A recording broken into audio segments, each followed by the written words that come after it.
大家好，我是何医生，是深圳成美港湾诊所呼吸内科和睡眠科的医生。我们今天谈论的话题是：打呼噜有害吗？什么是睡眠呼吸暂停？如果你的家人会打鼾，你第一个想法可能只是觉得打呼的声音扰乱自己的睡眠，或许你也会问，打呼噜究竟对身体有没有危害？答案在于打呼噜的人有没有患上睡眠呼吸暂停这种病。有些人打呼噜是正常现象，没有别的问题，但有些打呼噜的患者却存在睡眠呼吸暂停。睡眠呼吸暂停基本上是一种缺氧的问题。我们每个人睡着了以后，全身的肌肉会放松，包括上呼吸道的肌肉，如舌头、喉咙、软腭等等。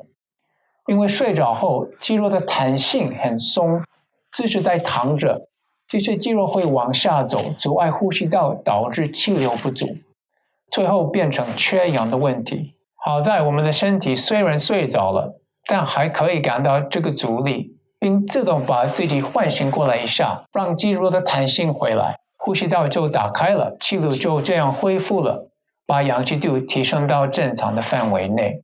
但问题是，患者又睡着后，同样的情形又会发生，因而整夜一直不断的有这个周期，呼吸道打开、关闭、打开、关闭，氧气度也会随之上下波动。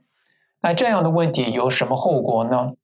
最基本是生理的后果，如二氧化碳升高、氧气下降，血压和脉搏率会提高，而且心肌上的压力也会增加。关于睡眠，因为呼吸道比较窄的时候，要醒来才会打开，患者就会不断的醒来，但大部分的时候，患者根本意识不到，因为睡得很沉。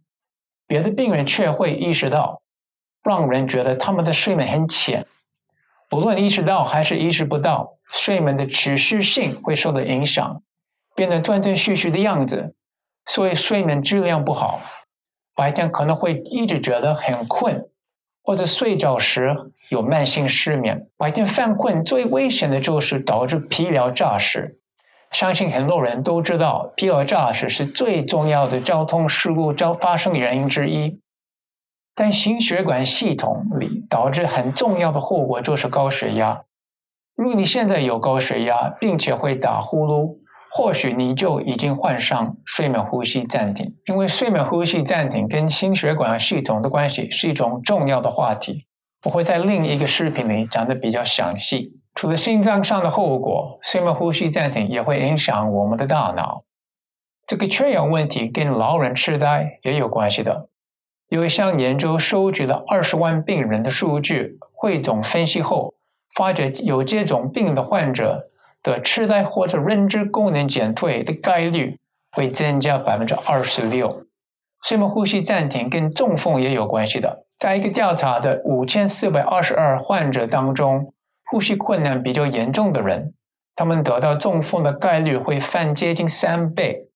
那我们回到原来的问题，总结一下。打呼噜会不会对你有害呢？答案简单来说，可能会，也有可能不会。要是一个人打鼾，同时患上睡眠呼吸暂停这种缺氧的问题，就会有更多的风险，比如高血压，增加得到中风的风险，疲劳诈尸，慢性失眠也跟老人痴呆有关系的。初步了解了睡眠呼吸暂停，那我们怎么知道自己或者家属有没有这个问题呢？请观看我们下一条视频，我怎么知道自己有没有睡眠呼吸暂停？谢谢你们今天看我们的视频，希望对你有帮助，拜拜。